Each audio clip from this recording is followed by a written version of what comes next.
Peggy 12.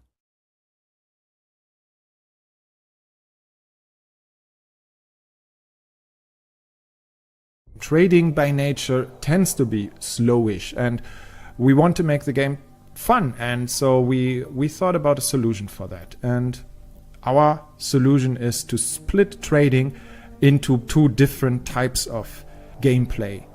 There is one which we call item trading, which will be very familiar to you if you played the games in the past. You dock at a station and you buy things. You dock at another station, you sell things. This is really how you expect trading to work.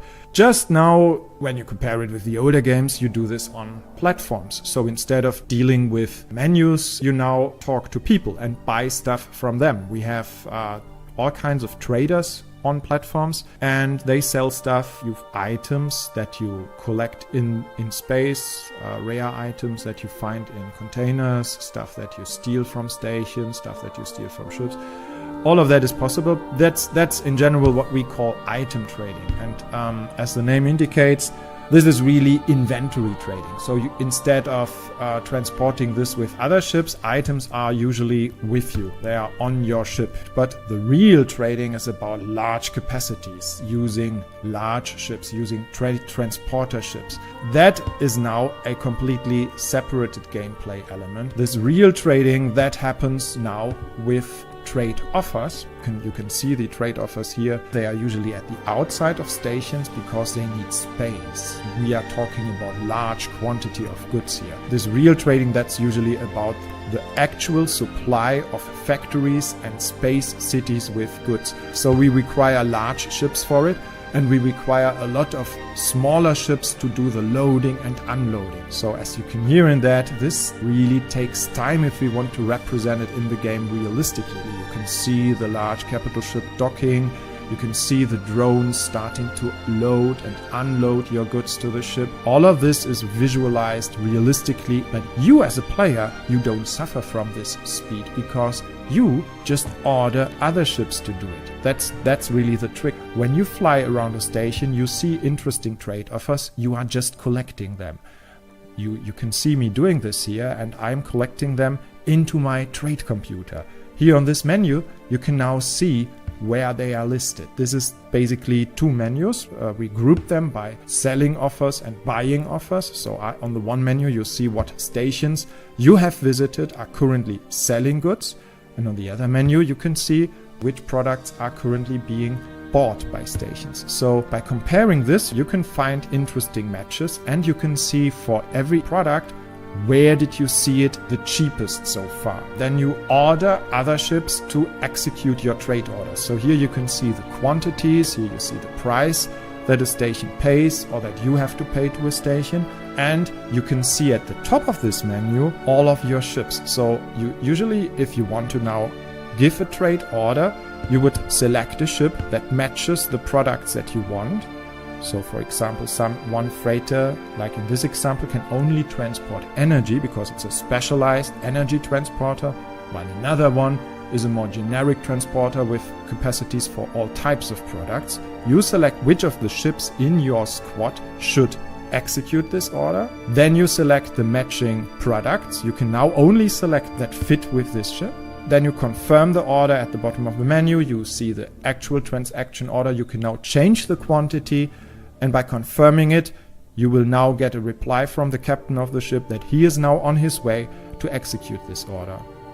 The trick here is this is just a queue. You can now add multiple of those orders to a single ship, and it will execute these orders one by one. So while you fly around collecting orders, selecting the best ones for making money, your ships execute this with some delay afterwards. So it could be actually like 10 to 20 minutes delay between you giving the order and the ship actually executing it. But that doesn't matter for you. If you like, you can watch the ship doing what you commanded it to do. But if you are more interested in playing the game in other areas, you may just do something else in between. And you can already look for a place where you want to sell these products and give the sell order for the same products. Now a trader always wants to make the maximum amount of money, and for that he wants to buy products as cheap as possible and sell them as expensive as possible. In the past of the X games, that always meant you are looking for the factory that has a very high amount of its products, and then you can be sure that it's going to sell it very cheap, and you are looking for another factory that buys these products as resources and currently is as empty as possible. The empty resources means they are willing to pay a higher price. While this is still true, there are now also lots of other explanations why a factory may be willing to pay more or is willing to sell for cheaper. There's lots of little stories behind that. For example, there may be a technical problem with a cooling aggregate of a factory, and because you know of that, you can predict that the prices are going down or are going up.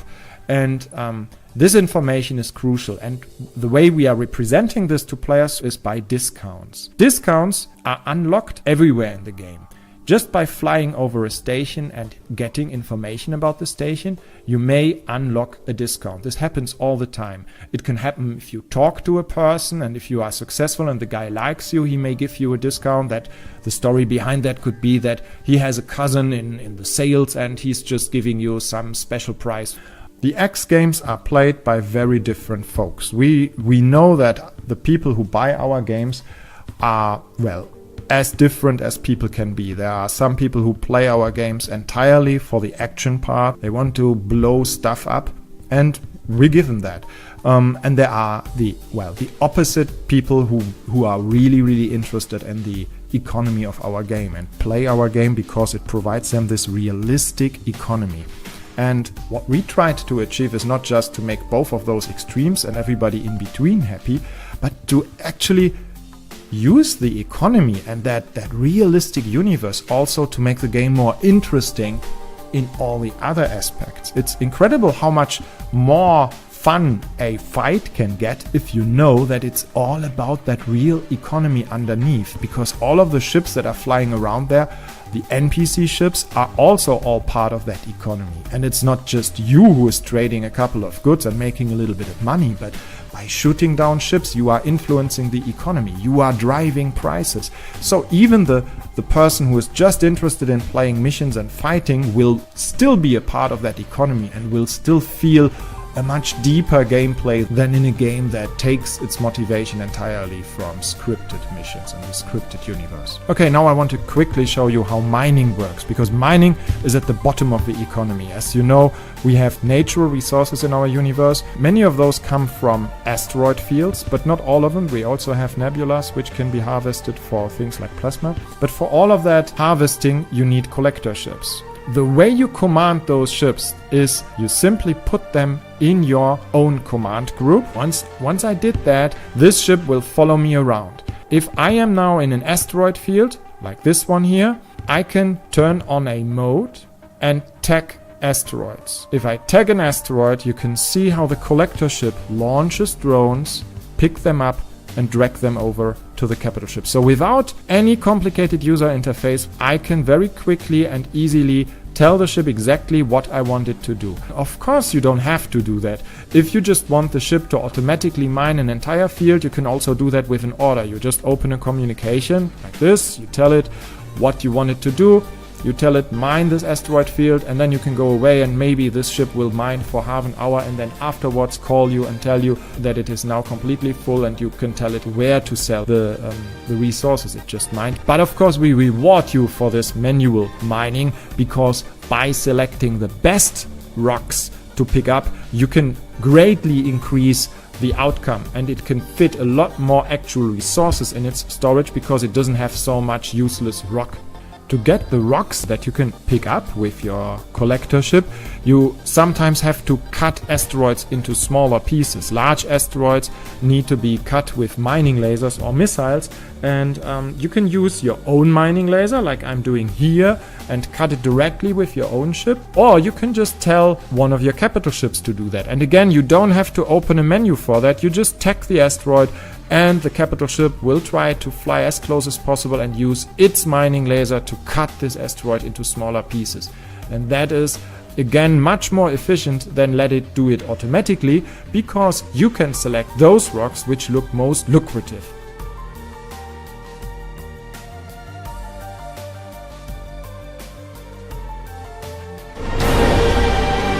Welcome aboard. Board computer ready to receive new command.